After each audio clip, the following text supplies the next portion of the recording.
haudzi kunetsa kutaura kwandikuita kudai. Nyaya yangu yekutanga ndiani ndiyabhudi levels. Zvikanzi bhudi levels hesisipokeni uro hesisipikeni vakati tavabho vakomana no more Fanta neWanda ndo zvandikwapa konekta kwei chii chaitika. Zvikanzi nabhudi levels chisport no more Fanta neWanda please ndokusa zvioko zvakadai. Zvikanzi for us see you when it's over ndobvasa zvimusodzi.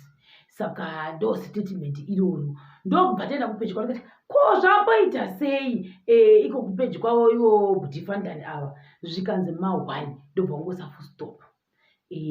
Saka ndazoona kuti mumwe mupikicha wepolisi mota yemapurisa aya rori iya rori ine mapurisa inenge isina mapurisa 1 inenge isina mapurisa 5 inenge isina mapurisa 10 inenge ine mapurisa akawanda nemaflats. Ndinasa kuti ndofunga around that area yakaitirwa kuda function dzacho here koko kwacho maflats ewhite wayo ayanga kazarori kwanga kusakana munhu akachituitwe achifamba ikoko. Saka kuda vanhu vari kutsvakwa vanhu vari kutsvakwa zvavo mumbari mumomo kuti vakanga vari kukuda kuti handizoti maorganizers here ndo vanga vatsvaka si rori yabuda ipapo.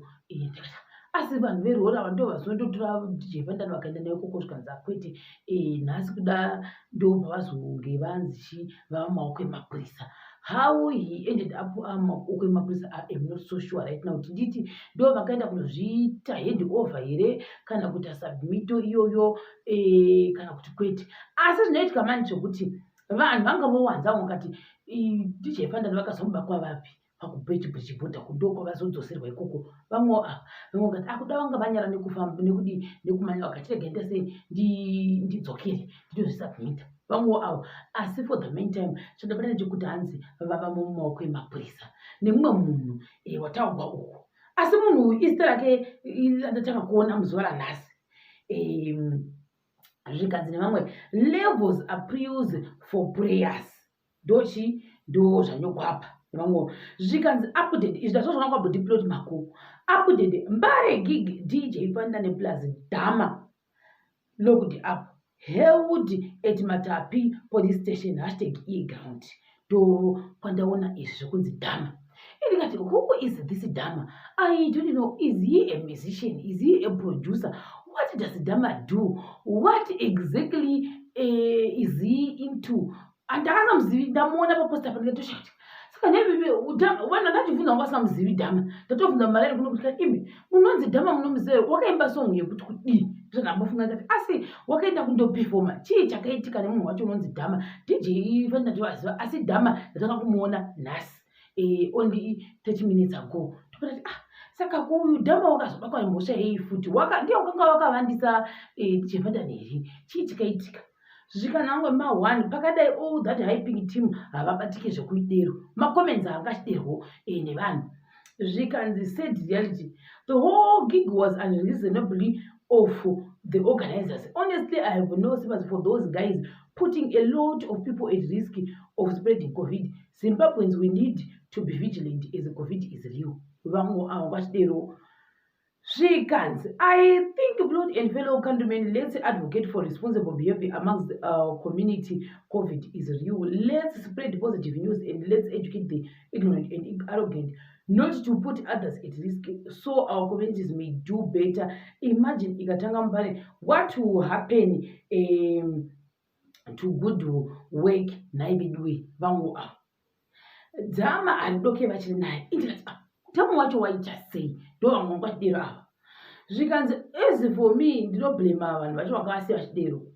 Why did they give them permission at first? Because such gigs needs police clearance to be done. Like I said yesterday, from what I've seen and what I've learned for the past 1 year, functions ndakadza kuti functions makuru akaita saiwayo unofana kuenda mapurisa wanda mapurisa anopuwa clearance kunzi go ahead ndo zvandakadzidza through internet kwete kuti ndakaenda kumapurisa vandikandobvunza kuti kana kuti gogo naye vedu vamuchuchisi kana kuti vamupurisa ndoda kunzwawo kana kuti vamamutikitika ndoda kuhwa kuti ko kana inini ndida kutiwo function yakadai chinoitika handida kuendako.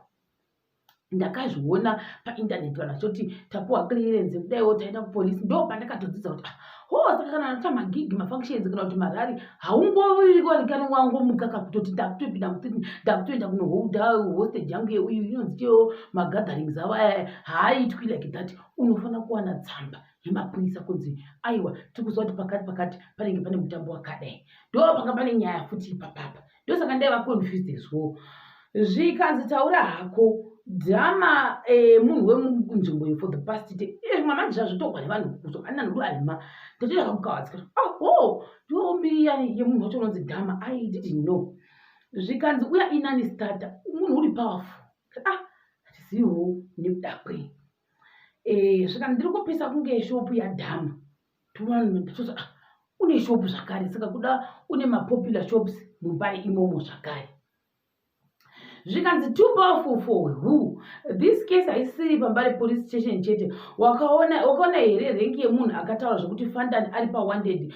Ukangoziva izvozvo vese vari pambari police havana simba rekumubudisa asi dai nyaya iri isina kuita viral pamwe. You think vanaekera vese vanonyarara ichibudiswa kudai vana Bhuti Hopo vanganyarara vese vachiona nyaya ichidai so.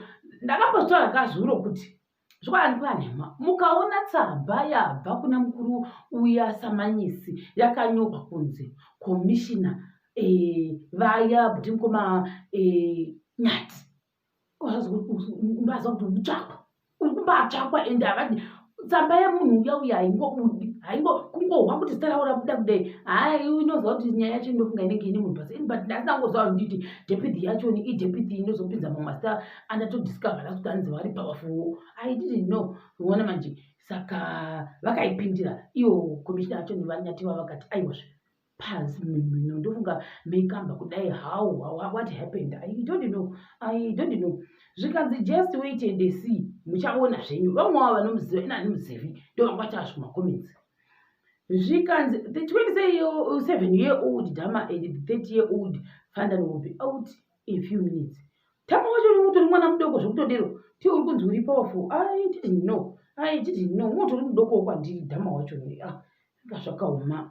Zvikanzi Dhama wanga achiita mabhizinesi akaita maillegalo for the past 15 years and ndochicalculate manje nawo 27 years minus 15 wakatanga kuita zvinhu izvi uri makore 14 ndozvazvoreva here kana kuti ndidare zvakucalculate no nhema dzangu kwete 14 12 because 27 minus 15 it means Dhama wachoni wakatanga kuita zvaanoita izvi uri makore 12 years ndozvatikuona kandakucalculate unzi une 27 years Dhama uyu Fandani une 30 years saka Dhama une experience from 12 years yekuita zvinhu zvaanoita zvemuillegalo for 15 years uchingoita zvaka hakubva nemi vakazvitangirira kana zvakadero ndatoziviwo zvedu. Zvikanzi nevamwe zvakare ndinhangu ndoblema vanhu vacho vasina kupa permission. Zvikanzi no one gave them permission. Dhama does what he wants mumbai. Munhu uri powerful boya manje ndoriri popular ini ndatozosvika pakundoriona zvakare kutwitter zita iri ranga rakazara zvakare kutwitter. Zvikanzi kutwitter Dhama uyu navaniki vaya zvikanzi Dhama ndiani chaizvo Dhama uri popular uri kunetsa asingamboiti mumasiti who is Dhama ini Dhama ndokuti ndatofunga kuti wakaimba imwe songuwo kudana naBhuti Hwinisa ndozvandandifunga but ndatozongodiscover ningirikini Dhama wachoni unotori nenhangani nembiri dzakewo ndida tamutete kuzozitaura nokuti dzanga dzakawandisa vanhu vachinyora kuti anzi una zvanda. Zvikanzi namwe I watched Dhama grow up akaita took over from his mukwasha top then zvikanzi 14 arts who was a graffiti Dhama munhu uri street smart no connection neumwe but anoziva to outsmart vamwe vanhu ndozvaano. Zvikanzi remember is only 27 ndo pandakaongoleta kuti kana achinzi ane 15 years aita zvamuta izvi kura kuti wakatanga ne12 years 12 years haasiwo magrade 6 here saka from grade 6 grade 7 uyu dhama wanga atotanga kutovhurika pfungwa dzake pakutanga kutegera mukati anga zvakaoma hazvo ndikura nema vamwe votanga da form 1 dhama wangu atopinda mukati form 2 dhama wangu atoziva maavenues form 3 dhama wangu atoenda form 4 dhama wangu atopinda zvokutogarisika mudero kati hatiziviwo kudzidza uku zvikasika mukumuziva kamunhu ndotisati tingamuziva achitomudzidza nhasi kutomustanda kuti there is a dhama in Mbare maona manje handizoziva kuti ndasingazivi kuti kuna munhu anonzi dhama kana kuti takawanda vanga vasingazivi kuti kuna there is a dhama kuMbare uku asi dhama wanetsa macomments nhasi dhama wanetsa singamboiti zvikanzi definitely not a funny sport to chill at vamwe wavo wish all goes well for him pakapotseka zvapo zvagara iko kumba kunikirikiniko ndo chaiko kune pasa hapana vanobuda vangovadira